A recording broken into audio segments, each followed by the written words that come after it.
Perfect Hello, timing. everyone. Are you an energy healer? Maybe learning more about all kinds of energy work in order to broaden your practice? Or are you a spiritual seeker? Maybe you're just trying to learn as much as you can about energy work and getting a feel for how it all works. Or possibly you're new to the whole energy business and you are looking to get the straight goods on how energy work actually and how it all works. Like maybe you've even encountered some other healers who are a little bit too woo woo for you to take seriously.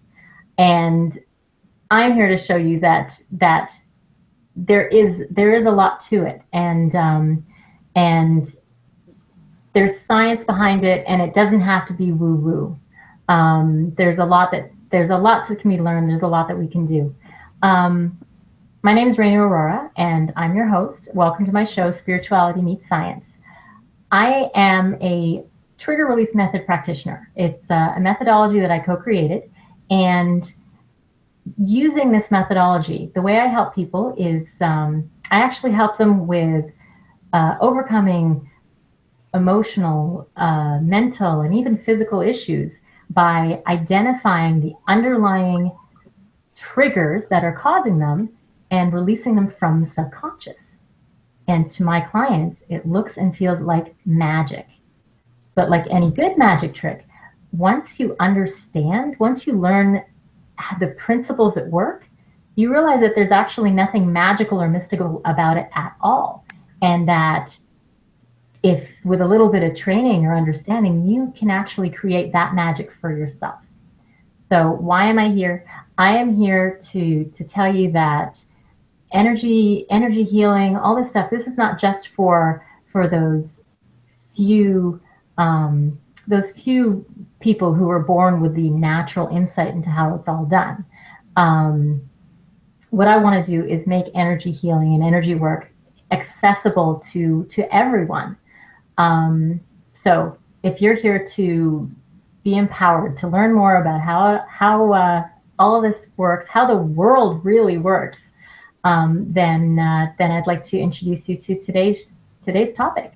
So today we are discussing reflexology, and I have with me a couple of guests here to discuss this topic today. Reflexology, I don't know if people know what it is, but there's the underlying premise is that there are channels, we'll say, in the hands and the feet, which can have an impact on the body. I'm actually going to let my experts describe it better than I could. But before I continue too far, before I introduce them, before I get a chance to introduce them, what I want to do is first welcome all my viewers. Thank you for being here today. If you have any questions about reflexology, now what I was going to say is we're going to be talking about, what it is, why it works, how you can use it yourself. If you've got any questions along those lines, or anything else for that matter about reflexology, please just enter it in the chat box, and we will do our very best to answer those questions as we go. Also, one more thing, as a reminder, at the end of the show, every week, I like to do a demonstration of TRM, the trigger release method. And if you're interested in being my volunteer for the day, then put that in the chat box too. Just let me know, and then we will. I will bring you on, and we'll demonstrate how that methodology works. So, without further ado, I'm going to welcome my guest today. My first guest is Sandra Dale. Sandra has been practicing reflexology for over 25 years in conjunction with aromatherapy and massage therapy. She works in Mississauga in a health and wellness clinic with a focus on preventative care, education, and general well-being. So thank you, Sandra, for being on the show. Why don't you tell us a little bit about yourself? Well, that pretty much summed it up with regards to my professional career. I'm a mother of two girls. I've lived in Mississauga most of my life, Toronto born. I'm excited right now because I'm doing some Ancestry.com stuff, and I'm going back. I've gone back 6 generations. So turns out I'm pretty Canadian, which is kind of neat. So yeah, in my pastime, I like to do some dance, and I like to garden. Just your typical natural things that feel good for the body. So, you Great. mentioned that I've been in the healthcare industry for over 25 years, which seems like a long time, and yet I enjoy it. So, it's all good. Awesome. And my second guest is Trudy Parolin. She's a Reiki master and teacher of the Usui method of Reiki since 2014, and she's been practicing since 2010.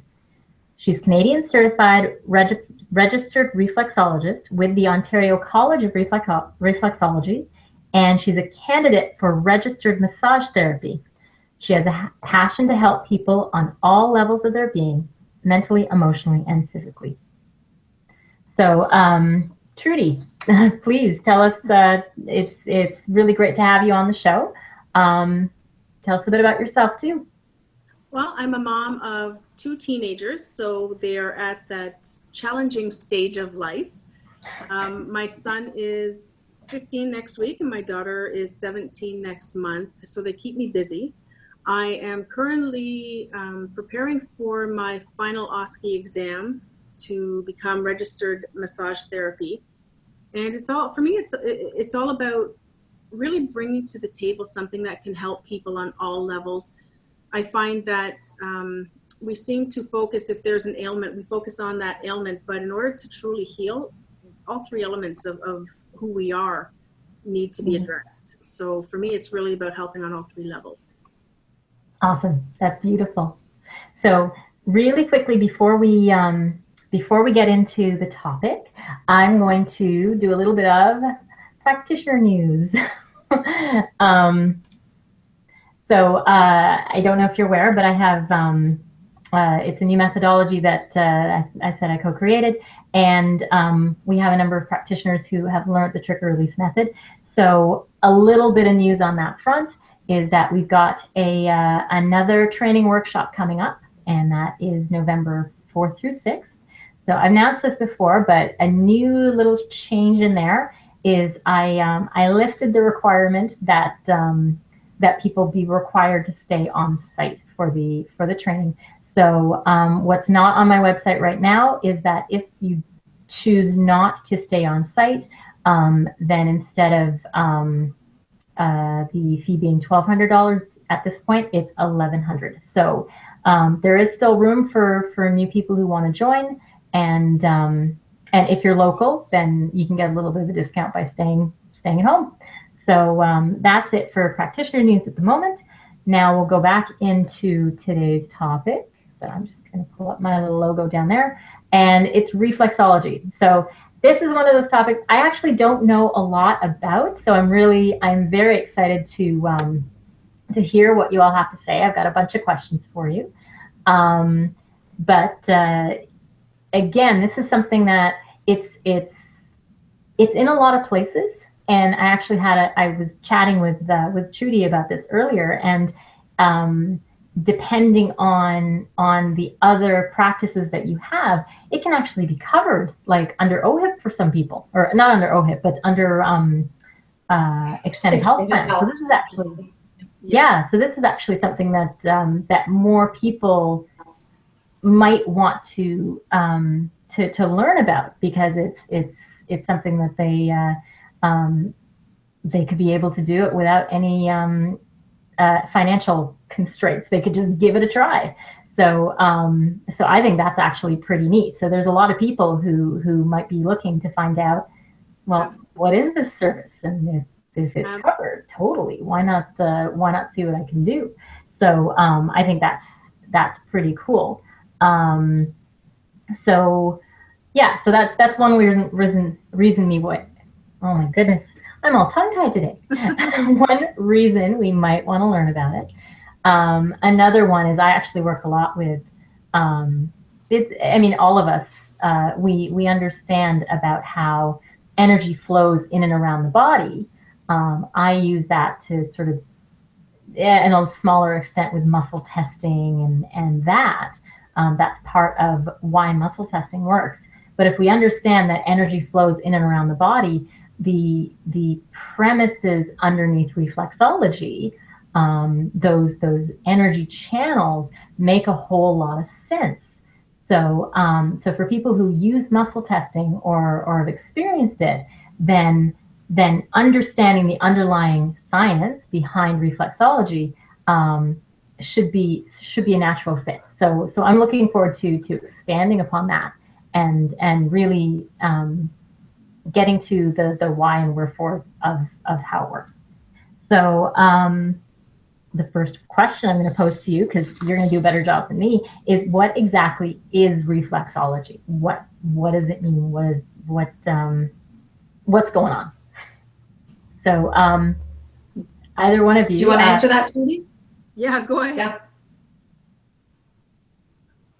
Okay. Well, do you want me to answer the question? Sorry, or answer the question.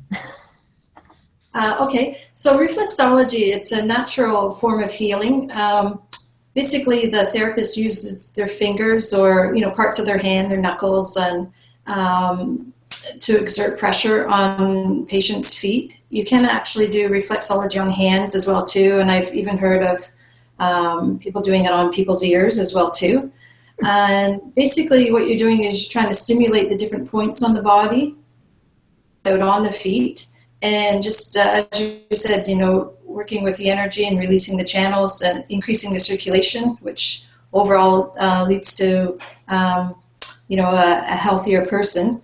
There's something in the body called homeostasis, which is the body's balance, or if people have heard of pH balance with regards to their health. So it just basically helps to regulate and open up and the body naturally. So in summary, it's basically using finger pressure on people's feet to increase circulation. In a nutshell. Yeah. Trudy, did you have anything you wanted to add to that? Yeah, definitely. In today's society, I find that the majority of people are under constant and consistent stress, and we are just not meant to be constantly in a state of stress. So we have hormones within our system that release, the hormones are released within our system that cause us inflammation, for lack of better wording. And inflammation is no good for the system unless it's under repair. So what reflexology also helps to do is stimulate the parasympathetics from the sympathetic. Now, your sympathetic firing within the system is that stress, so your fight or flight. And we help to reduce that by allowing the body to return to the homeostasis, as mentioned, by also encouraging parasympathetic response, which is the rest and digest or relaxing hormone throughout the body. We're just not meant to be in a state of stress so often, so frequently, and so consistently. That's really cool. I hadn't heard that take on it. So that's pretty neat. So it does. All right. So that kind of that lends in. So a lot of people use massage to relax. How is reflexology different from a standard foot massage? Well, a standard foot massage is a foot massage. It feels great. Reflexology is not really a nice little relaxing foot massage. For the areas that are not in optimal performance of the body, those areas will be tender, and in some cases actually a little painful to some people. Reflexology is based on the zones within the body, through the feet or the hands. Now, I do not work on the hands. I am specifically for the feet, but there is a vast difference. Some people find massage is just too aggressive or too invasive, and don't even realize that reflexology could be an alternate method for them. Sometimes it's a good stepping stone, do you find? Some people don't, or might be self-conscious of having their whole body touched, but, and even sometimes people don't like their feet touched. So I find that as a bit of a challenge to kind of, get them to at least experience reflexology. But I always find it's a good stepping stone if people haven't had massage yet, or as you say, sometimes people's conditions are too weak to have a massage, that therefore reflexology is good, especially children as well too, right? Definitely. Oh, cool. So what? All right. So during a treatment, what would a client expect? Who are you directing that to, Renu? Oh, we'll go Sandra this time. You answered the last one. We'll just alternate. So sometimes people are seated in a chair. Sometimes people lay down. It just depends on whatever the therapist setting is. But basically, you get a patient that's comfortable. A couple of pillows if they want blankets. You want to create a nice atmosphere for someone to actually relax. Myself, I try to get people just to do a little bit of breathing as well too. It's amazing just what taking a couple of deep breaths can actually do, and just to be a little bit more aware of their body. And people are very disconnected, I find, and wants to fix them. White coats from the doctors and kind of put them on the alternative health practitioners. People still want to be fixed, so I just you try to the tools so that they can help themselves, because also it's on an everyday basis that they're going to get the most benefits, But during the treatment, just getting people nice and comfortable, fill out a medical history, ask them if they have any pertinent questions, why they're getting a treatment. Some people want to relax. Some people have, biomechanical issues with their feet. Just basically what brings them into the office for a treatment. So you get a better rapport with the person. And again, some therapist sessions last a half hour, some up to an hour. Myself, I also just do the feet, though I can do the hands. I think once you start getting into, the ears and all the points and everything, that's where a lot of acupressure or acupuncture will come into. So, in sticking with what reflexology is, you do a foot treatment for them. Some people like everything explained. Some people are very curious. Other people want to just zone out. I'd say the majority of people that I've seen over the years, they fall asleep. And again, getting back to that, people are just exhausted. So if they have a nice atmosphere where they can just let go, no phone, no kids, no job, no family responsibility, and they can just have that time for themselves right there, that's the perfect setting to, do a little bit of work on somebody. Yeah. All right. Something that you said made me think, are there any contraindications? Like, are any people, is there any group that could not or should not use reflexology, or is it pretty safe for everybody? Trudy? Pretty much testing. Oh, go ahead, Sandra, go ahead. I was going to say, like in the first trimester, you'd watch in a pregnancy if somebody's had recent surgery, anything contagious like plantar's warts or fungal infections of the feet.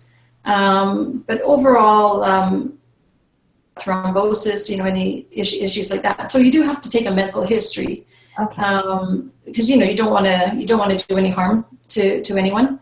But pretty much safe right from babies right to elderly. And it is a great way to recuperate when, let's say even somebody's had a car accident, and you just start gradually, or conditions such as migraine, and that to do a massage is contraindicated. I heard you, Trudy, saying you're getting into massage, and so there's times where reflexology is actually more appropriate than any other types of treatments. And it's been around for over 4,000 years, so it's not one of these fly-by-night things. It's, it's an ancient healing art, and it's stood the test of time, basically. Yeah. So another question that came off of that one. So yeah, you mentioned migraines. What else would people go to a reflexologist for? Stress relief, feeling good. Are there any other particular things? With infants, even. Sorry? I've had people come to me even with infants with digestive problems. I've had fertility issues, everything down to gastrointestinal. Honestly, the list is limitless. It has so many benefits to it, and I don't think it gets the credit that it deserves, sadly. But it's making its way. But it's on so many different levels. It is beneficial. Right. and also I find too, just working with other practitioners in the health field, they're starting to become more aware of the cross referral. Like in my office, I work with a chiropodist and naturopath and some chiropractors. So again, seeing conditions that they would present, to that professional, and then often I always get them in the end. It's kind of. No, but it's true, diabetics, for example, foot care is really, really important. So you can also use the sessions to educate the patient as well, too. A lot of people think, it's like aromatherapy. Oh, it just smells good, or just, reflexology. Well, it just feels good, but it's so beneficial. People basically, they just have to try it. The proof is in the pudding. That's what I find. Yeah. That's pretty cool. You're making, I feel like I want to try it now. You'd love it. It sounds pretty neat. Okay, I think that was everything I'd actually wanted to ask you guys. That's really awesome. I think we learned a lot about reflexology today. Was there anything either of you wanted to add? In relation to the technique and treatment itself, I just think everybody should try it at least once. Yep. That sounds pretty cool. Okay, did you have anything to add either, Sandra? I agree. It's a natural form of healing. It's not invasive at all. With right now, she suffers from terrible anxiety, and she's been medicated for years. And the very first treatment, she felt. And she's continued to come in. And I mean, it's nice for the therapist as well, too, when you do get someone who returns and, you're either going through a pregnancy with them or a recovery, or, as I say, something like that. Of course, you can't advocate, you have to stop taking your drugs, talk to your doctor, this or that. But you let people become educated, and they make up their own mind. Like you can't, no one else can feel what you can feel. So it's about education. It's about getting people to start paying attention to themselves and even taking responsibility for their body and their health as well too. And it is neat to see different things. I was just thinking back to a memorable experience that I had. It was when I first started out. I was doing a dental conference. It was this group of dentists, dentists at risk in the top 3 for suicide in professionals, which is really weird. But these lecturers were coming from around the world, and all these, keynote speakers and whatnot at this weekend retreat. And people were, I was offering reflexology there, and people were leaving these lectures to come and get a treatment. And it got to the point at the end of the weekend, I had to just do little short mini treatment because so many people wanted it.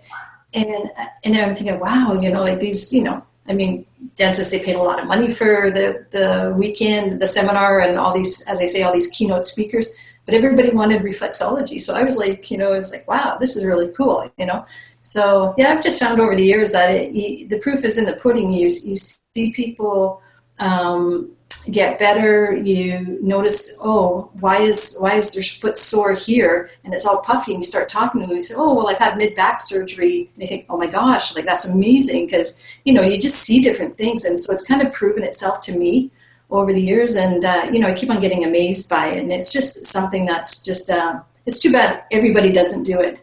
And one thing I tell patients too, sit across from somebody, work on each other's foot at the same time. Or a great way with kids or teenagers, how you were saying teenagers, they kind of start pulling away a bit. You start rubbing their back a little bit, or you start rubbing their feet, and they're laying there, they're a bit more relaxed, so you can talk to them. So instead of that one word answer, how was your day? Fine. What'd you do? Nothing. They kind of start unwinding, and you get that touch, because and kisses when they're small, but then as teenagers, they pull away from that. But of course, everybody needs a hug, everybody needs touch. And that's why I think this therapy particularly, and again, massage, whatever else, even therapeutic touch, Reiki especially, people just need that good energy. They need that touch, Yeah. It's gotten away from it, unfortunately. Sorry, what was that, Trudy? It's one of the fundamentals of life is human touch. And sadly, I think somewhere along the line get away from that. So bringing it back, I think, is really key. And in reflexology is great for doing that, you know, all these other techniques and modalities. Beautiful. Okay, that's really beautiful. All right, well, I think our time is running short. So I just wanted to thank you both for being such great guests, so knowledgeable. This is awesome. And you've provided some wonderful information. I'm just gonna have you each, if you've got like a couple of last words you want to say, or maybe just give us some contact information so we know where we can reach you if somebody wants to come have a treatment with either reflexology or one of the other modalities that you each mentioned that you do. Sandra, you want to go first? Sure. I primarily work out of the one location. It's on Glen Erin. If you know where Dunwin Glen Erin is, which is basically the Erin Mills Parkway, Dundas area. So we're at 3105 Glen Erin Drive, and the name of the clinic is Erin Mills Optimum Health. I don't know if you want to post the phone number. If people, you said at the end, you know, they can check on your website. You know, we can put that information up there if people are interested. And yeah, I do massage, aromatherapy, and in reflexology. All right. And how about you, Trudy? For me, you can reach me at www.atouchofenergy.ca, and that has both of my locations listed and all my contact information on there. And I'm also on Facebook under A Touch of Energy as well. Very nice. All right. So just quickly. Actually, I'll look out for your information if I can, because if you're doing your exams, hey, I'd love to get a massage. And it would be nice just to exchange treatments. And I find a lot of therapists do that, you know, because it feeds that positive energy. You know, and just, you know, it's that circle out there that, you know, we need to kind of, you know, it's important, especially in the 21st century where everyone's just kind of getting disassociated. We need to kind of bring it back home again. Yeah. Yeah, no, this would be great if you guys could connect and trade. Because absolutely, yeah, that'd be great. Yeah, I was actually saying earlier today, for many of us in energy work, it's a lonely world. It's like we just sort of we do all these treatments, but then, you know, we if we don't network enough with other people who do the same kind of stuff as us, then yeah, the healers, and that's so important. Yeah. No, you have to replenish your own self as well too. Yeah, absolutely, for sure. So yeah, no, I'm happy to help you guys connect with each other. That is no problem. So just quickly, next week our topic is crystal therapy.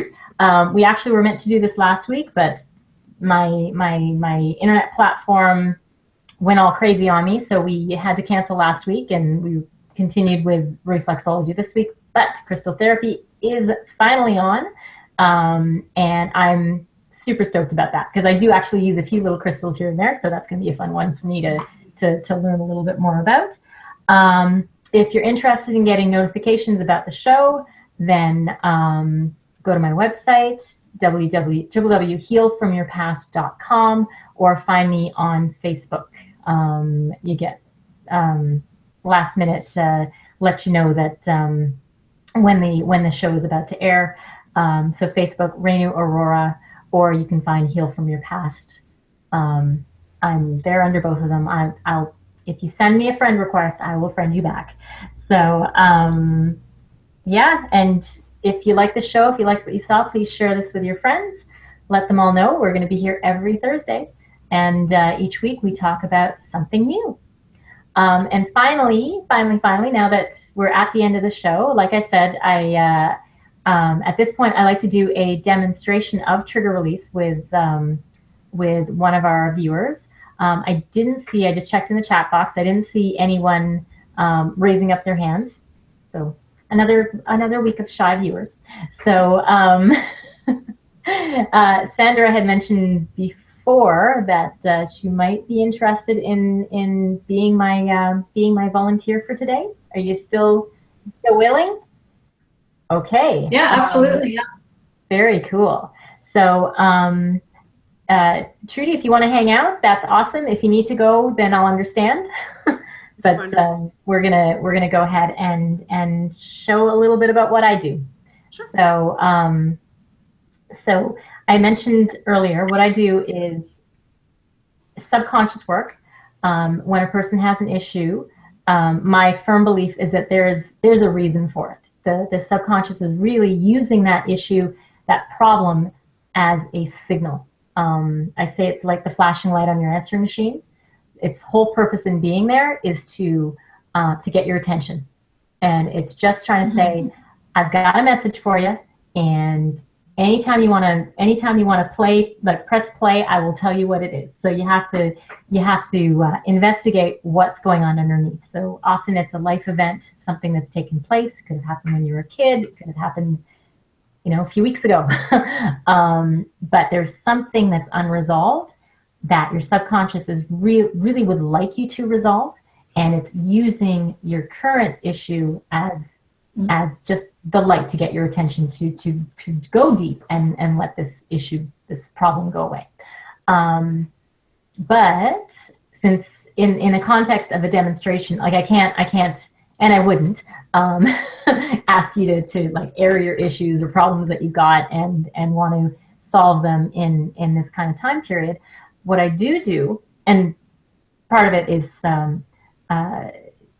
let's say, okay, I work with anxiety a lot. So let's say a person's got anxiety. That anxiety could actually have multiple causes, not just one single thing. So it can take a little while. It can take an hour, maybe two, to really get to the bottom of a particular problem. So what I do for a demonstration is I flip the situation on its head. What I do is I connect with your subconscious and ask it if there's a life event it would really like to see released. With the idea being, if it's the most important thing, if your subconscious says, yes, this is the most important thing I would like to get rid of, then chances are it's trying to signal you, it's doing something in your life. We just haven't put two and two together. Like, we don't know what the problem is, but we know it's causing a problem. So, so we can do it that way. Or another form of demonstration I can do is to ask you if there's a particular event in your life, something that when you remember it, it makes you angry or upset or sad or whatever. When you think about it, it bugs you in some way. We can release that event so that it doesn't conjure up those negative emotions. So what would you like to do? Shall we ask your subconscious, or shall we just go with something that you are aware of already? Oh my gosh. Let me think. How about we try asking my subconscious, because I spend all day thinking, oh, what are some things?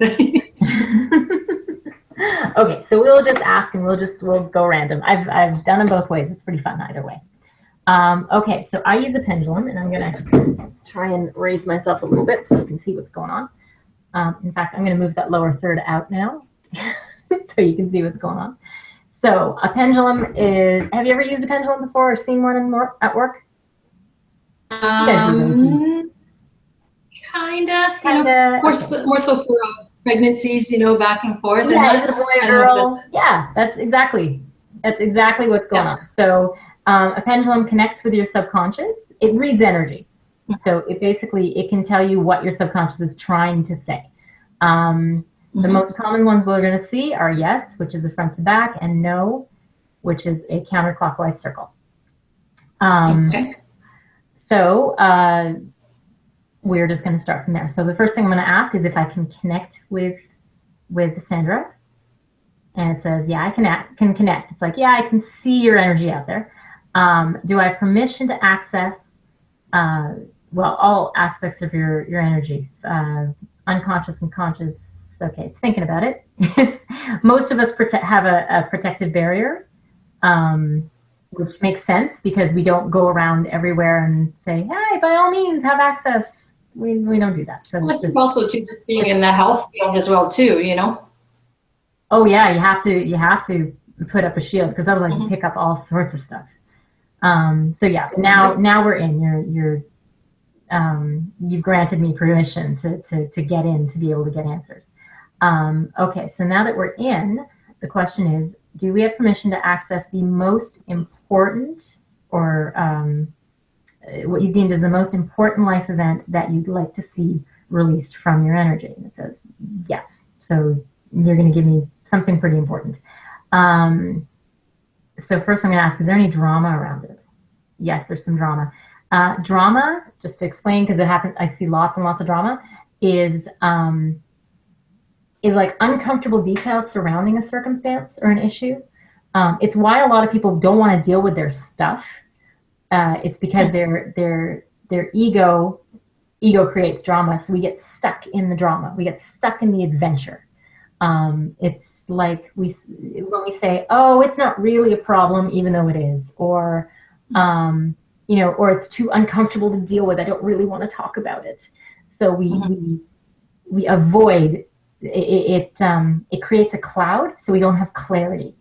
So right now, around this event, there's some sort of cloud, some drama, and if I don't clear it, then I won't get actual answers. I will get thrown on a wild goose chase.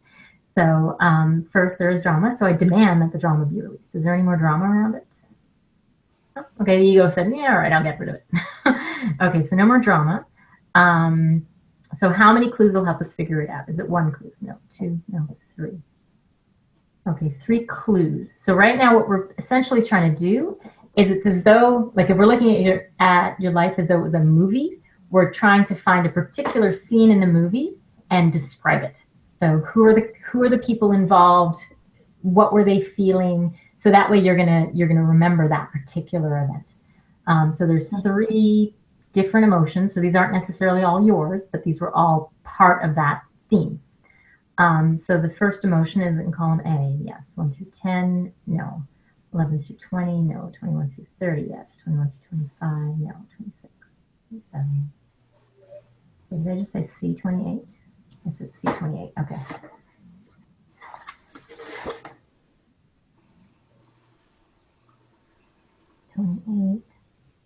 Ooh, really? Loose morals. That's an interesting one. All right, the second one, is it in column C? Yes. 29, 30. Okay. Loss of dignity. I'm not sure we want to do this one on camera, do we? Loose morals, loss of dignity. What was the first one you said? Loose morals and then lots of dignity? Loss of dignity. Yeah. And the third one is in column C. It's almost kind of opposite, eh? 1 through 10, 11 through 20, 21 through 30, 21 through 25, 21, 22, 21. D21. Okay, and rage. Now, one thing about this modality, though, that I should make very clear is you don't actually have to tell me anything. So if there's a story you don't really want to share, all you have to do is say, okay, that makes sense. I know what I know what you're getting at, and that's all I need. All I need to know is that I'm on the right track, and then I can confirm that we've actually got the life event in question. You don't have to share any details. So you can leave us all curious, which is totally fine by me. Okay, so we've got loose morals, loss of dignity, and what did I say? Rage. Okay, so now the question is, when did this take place? Was it during adulthood? No. Was it before the age of 15? It was not before 15. So 15, 16, 17, 18. Okay, age 18, give or take a little bit. Could have been 17, could have been 19. So with those clues, does anything spring to mind? If not... I'm sorry, I lost a bit of what you heard initially. So the beginning was loose morals, and then dignity and rage. Yeah. Okay. So again, you don't have to tell me about the event in question. Like, you don't have to give me any details at all. Yeah. But does anything spring to mind? Approximately age 18, give or take a year. Nothing that kind of, no. No? Okay. So there's some drama here. There's some drama. Now that we're narrowing it down, there's some drama. So I demand this drama be released. Is there any more drama? Okay. So is it still age 18? Okay, hang on. So the age might be off. Is it adulthood? No, before the age of 15. Ugh, more drama. Okay. Collapse the timeline around this drama. Is there any more drama? Okay, let's go for the age again. Is it during adulthood? No. Before the age of 15? No. Age 15. 16, 15. Okay, it's probably closer to age 15.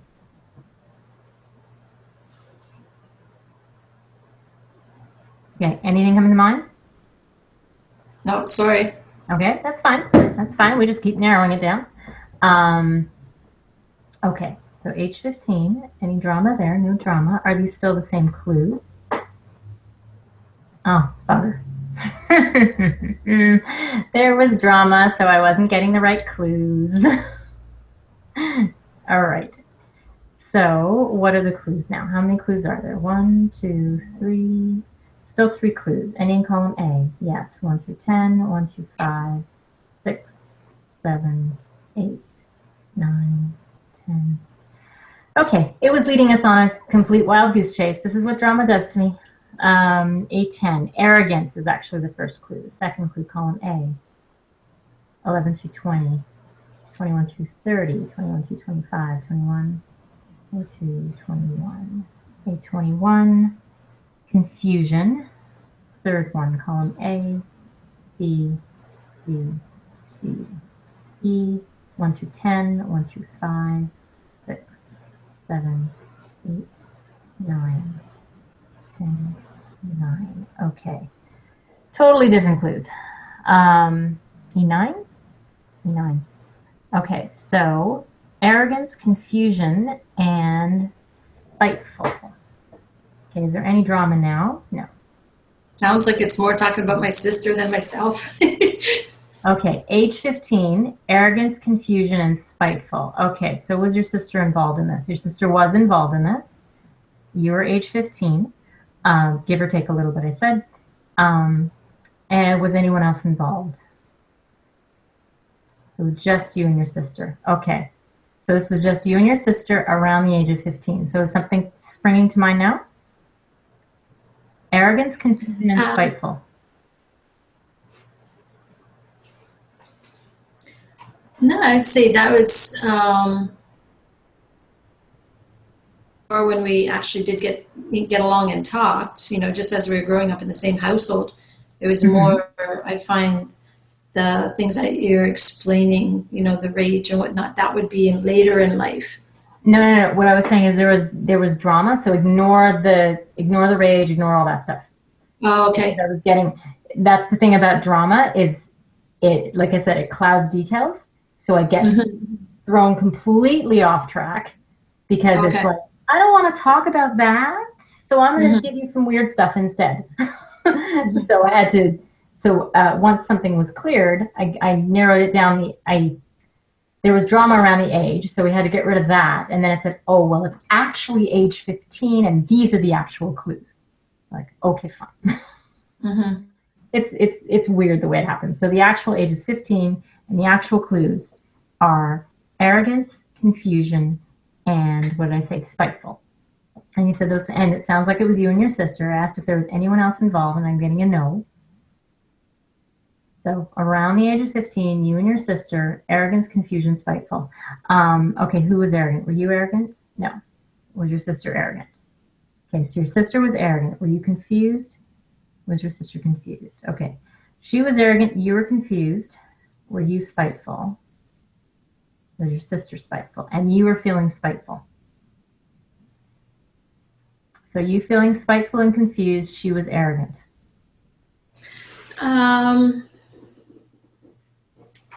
Yeah, no, that would be more, I see that more later in our lives, not earlier.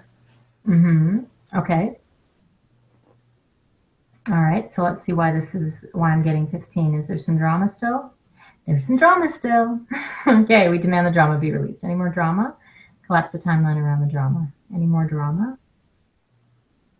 Okay, so those are still the clues, and we are talking about something now. Okay, so that's what it is. Again, there was just drama. So now we are into current stuff. So you can see stuff happening right now, or more currently. Is that what you were saying? Yeah, I'd say over the last, over the last 10 years. Okay. So is there a specific? No. So that's it. It's this. It's this experience that you've been going through for the last 10 years. Okay. All right. We narrowed it down. Drama, drama, drama. Okay. So now we can actually release it. So when you think about, now you can, because this is an extended period, not a single one. So when you think about the last 10 years, this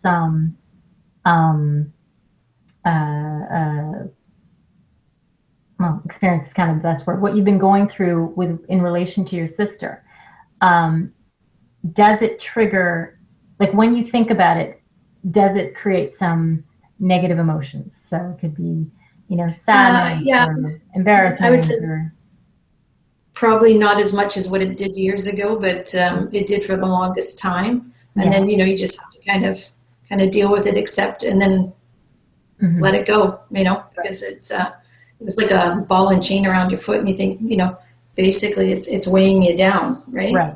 So. Okay. So when you do think about this circumstance, what pops up? Like what emotions, when you think about it, still are popping up? I guess just kind of a waste of a relationship, because I only do have the one sister. That's my only sibling. So some sadness or regret? I don't know about regrets. I guess maybe even sadness. Like you feel more sorry for somebody, but then when you feel sorry for somebody, I'm not saying that that's a wasted emotion either, but somebody not helping themselves, you can't help them if they don't want to help themselves, sort of thing. Okay. So you do have to kind of. This is unresolved, and because you're not neutral to it, because there is some emotion coming out of it, it's why it's an unresolved event. So now we're going to resolve it. So in order to release this life event from your energy, well, first, is there a contract associated with it? No. Is there a lesson that needs to be anchored? There is a lesson. Is there a core belief to release? There's a core belief. Is there other emotions, beliefs, or attitudes to release? No. Any drama around the lesson? No. Is it one lesson? Yes. Is the lesson 1 through 20? 1 through 10, 11 through 15, 16, 17, 18, 17. Interesting. Do we have to read this whole lesson aloud? Okay. So essentially, out of this experience, one of the reasons that's keeping it unresolved is that there's something you're meant to learn from it. So it's like it's something you're working on, but it's not fully embraced yet. Like there's still that little piece of you that's trying to get there. So for that one, the lesson is 17, which says faith is the ability to trust in your spiritual connection. Do not just rely on intellect. Okay, so what I'm going to do is anchor that in. So has this lesson been anchored? So basically your subconscious is processing this lesson and embracing it. Okay, with that having been done, are there any other lessons that need to be addressed? No. Any core beliefs? Yes. Any drama around them? Yes. We demand the drama be released. Any more drama? Collapse the timeline around the drama. Any more drama? No. Are there still core beliefs? Yes. How many? 1, 2, 1 is in 1 through 20, 1 through 10, 1 through 5, 6, 7, 8, 9, 10. Okay. So the other thing that happened, so when you look back on this experience with your sister, one thing that happens to people when we go through various life events, not every time, but often, is when we don't understand why they're happening, like why we're experiencing that particular set of circumstances, it can get really uncomfortable for us. Like human nature, we really don't like not knowing why we're going through something. It feels like the ground is shaking underneath us. We don't have anything to hold on to. So we just kind of look at it and go, what? I don't get it. And that, like I said, makes us really uncomfortable. So what we actually wind up doing is, as a survival technique, we manufacture a belief system to go along with that circumstance. So it gives us a reason for why the event's happening. So let's say a person's being bullied and they don't know why they're being bullied. So they might believe or conjure up the belief that, oh, I'm being bullied because I can't stand up for myself. Right? So it's like, okay, well, now I understand. Now I can go through this experience because it's it's just meant to be, because this is a fault with who I am. So that's how we learn to accept things, by manufacturing beliefs that make it make sense. So and that's not actually a problem. It gets you through the event. The problem is when the event is over and the subconscious sometimes continues to hold on to that belief. So even though everything, like all the circumstances of your life have changed, you've got this old negative belief that we manufactured, wasn't even real to begin with, but we're seeing the world filtered through that belief system. So what happened with your sister is you picked up a belief which you've been hanging on to. So this is what we're going to release right now.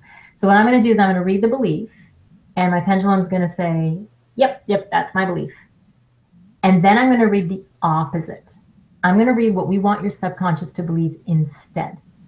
So as I do that, the pendulum is going to start going, no. Oh, well, maybe. Yeah, you know what? I like that belief a lot better. When I look at the way my life is now, that belief fits so much better. I don't need that old, outdated belief. So it'll shift. Okay? And depending on how ingrained the belief is, I might have to read the positive like 2 or 3 times or whatever, but it always shifts. Okay, so the belief that you picked up is, I can't trust anyone or anything in my life. And the opposite to that is, trust for others comes after I forgive and love myself first. By trusting myself, I will know where and on whom I can place my trust. Okay, it hasn't completely shifted yet. I'm just going to move that there so you can see. Trust for others comes after I forgive and love myself first. By trusting myself, I will know where and on whom I can place my trust. That's better. That's shifted now. Okay, so having released that, are there still any lessons to anchor, core beliefs to release, other emotions, beliefs, or attitudes? Is there anything remaining of this life event? Contract, okay.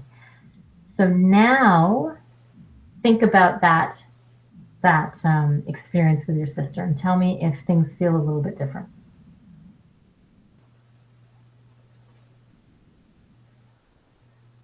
I don't know if I can really say or not if things feel different. It wasn't just a one incident. It was it's a whole years of. So.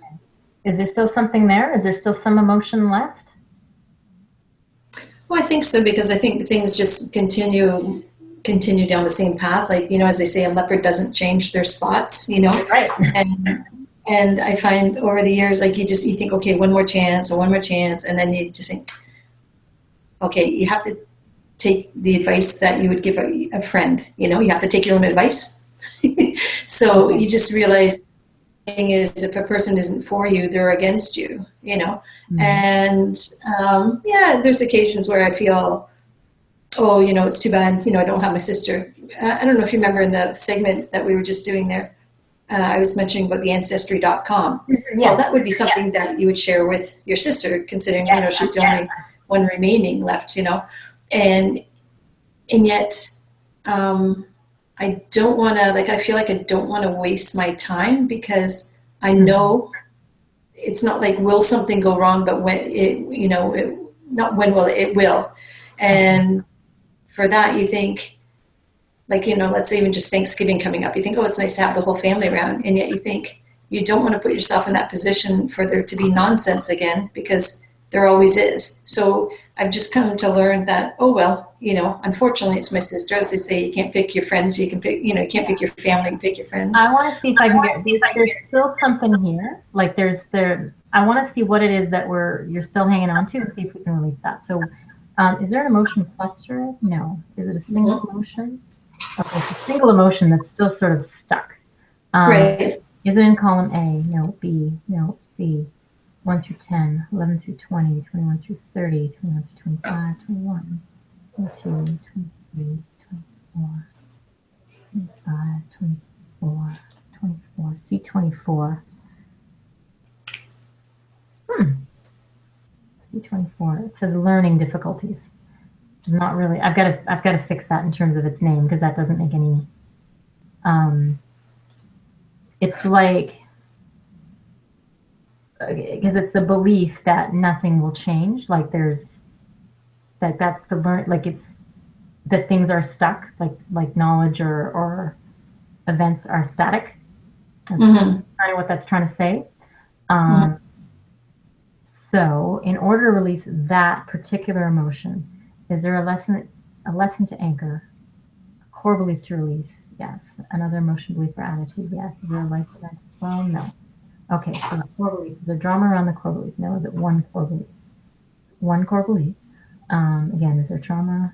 No drama. Is it in 1 through 20, 21 through 40, 41 through 50, 41 through 45, 41, 42, 41? Okay.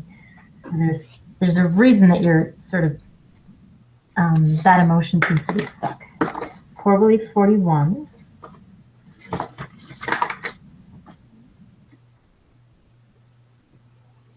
Okay. I refuse to make decisions because people will expect me to follow through and act on them. The opposite. By taking control of my life and acting on decisions that I have chosen for myself, I become stronger and more confident, finding it easier to set goals and celebrate achieving them. By refusing to decide and commit to a path, I've actually made a decision to keep myself back from engaging in opportunities life might offer. I refuse to allow the perceived or real expectations of others to dictate my decisions for my life. And that last line is the key one for you there. Okay, any other core beliefs that need to be released? No. Are there still emotions? Any drama around them? Yes, now the drama be released. Any more drama? Collapse the timeline around the drama. Any more drama? Nope. Are there still some emotions? Nope, it was just drama. So now, is that emotion still prevalent? No. Okay, so now how do you feel when you think about her?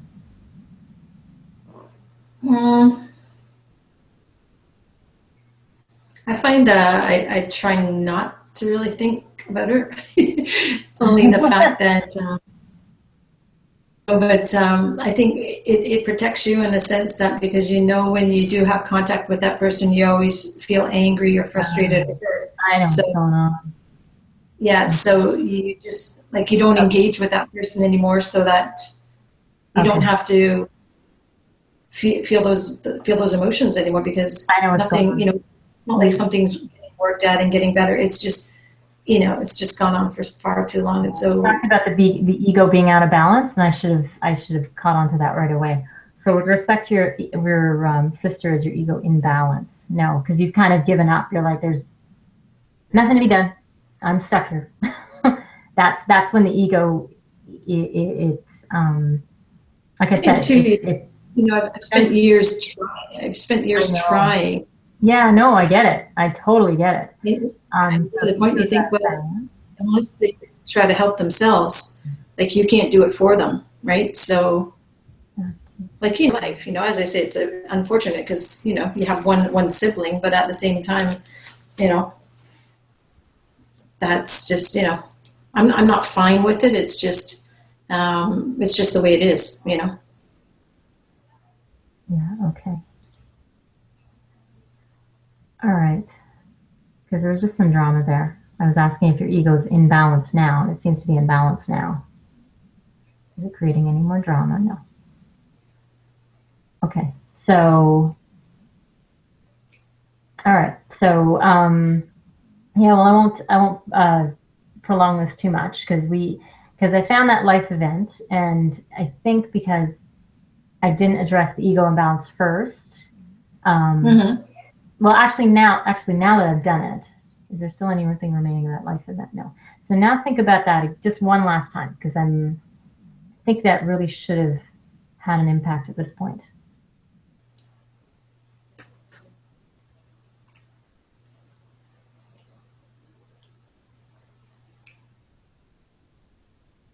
Yeah. No? What? No. Not so bothersome all of a sudden, right? Yeah, and I would say things are, life goes on, whatever journey, sometimes you can guide it, and sometimes it just, it is the way it is, especially when you're dealing with other people. You can be responsible for your own feelings, but you can't be responsible for other people's feelings, and yeah. So that's what they have to work out, Yep. I think what you're going to find now, because like I said, I talked about the ego creating drama, and it was keeping you from letting go of those emotions around her. But I think now when you think about it, it won't be quite so almost fatalistic, like nothing can be done. Yeah. I feel more ambivalence versus, like angry. Like I've kind of gone through that whole anger part of it. It's just good. So you could feel the difference now. Yeah. There's something shifted. All right, good. I was beginning to worry that I lost my touch. Yeah, no. Because very often it's just like a single life event. We take care of that, but there was because this was an ongoing thing, there was the added level of drama on there, and that was a part I hadn't put it together. I'm so used to dealing with single events that I need to remember next time to address drama first. Because for something ongoing, that's just it. It's an adventure that you're still kind of stuck in. So this is what your workshop that you're having. The work that you do yourself. Interesting, eh? Much more complicated, much more complex than what we just did. That was just a taste of what it is. But the idea is whatever. Like if when you think about something and there's some strong emotions associated with it, you're being triggered. Like if you're not neutral, like if you can't think of something in a neutral, balanced, like make a decision kind of way, rather than then there's a trigger. There's something underneath that's creating anger or anxiety or coming up or whatever. So what I do is find out what's underneath that. And so what we just discovered was that there was a couple of there were a couple of beliefs that you picked up along the way, an emotion or two that just got stuck, and we released those from you so that now you can look at the whole situation and go, meh. So you don't have to have any. You don't have to carry it around anymore. Yes, you don't have to carry it around with you anymore. So lighten the load, What was that last thing? Lighten the load, Exactly. That's exactly it. So you feel lighter because you just release all that pile of stuff. So you can walk around on a cloud. There you go, perfect. All right. So thank you again so much for being my volunteer so we could demonstrate this, and it's really neat. That's funny. It's nice to check it out and see what it's all about. And thank you for having me with regards to reflexology. Hopefully that's helpful for your viewers, and people will go out and give it a try. Absolutely. One of the things I didn't mention, and this is something if you wanted to, although it's I do these demos for free on my web, like people can book to do these demos with me. So if you wanted to do another life event, you could schedule one with me, and we do that and have some more fun. Okay, well, that sounds good. All right. Thank you. It was nice meeting you, and I feel a little bit calmer now that it's over because, if Yvonne didn't help me with all of the technological stuff with the computer, that was like my big fears, like, oh my gosh, what happens if, so I'm proud of myself. You did a great job. And so we'll say bye. We do have somebody on there, so we're off now. If any viewers right now or later on, like I said, want to try what I just did, then hop over to my website, healfromyourpast.com, and sign up. Excellent. And then people can get the information on your website there for the reflexology. That'll all show up. I will put that on for you. I will go ahead and attach that to the show, to the show description. And I'll check back on that. All right. So we'll have that. Thanks so much. All right. You have a good day, and thanks for the opportunity. My pleasure. Okay. Take care now. All right, Bye. thank you. Bye-bye.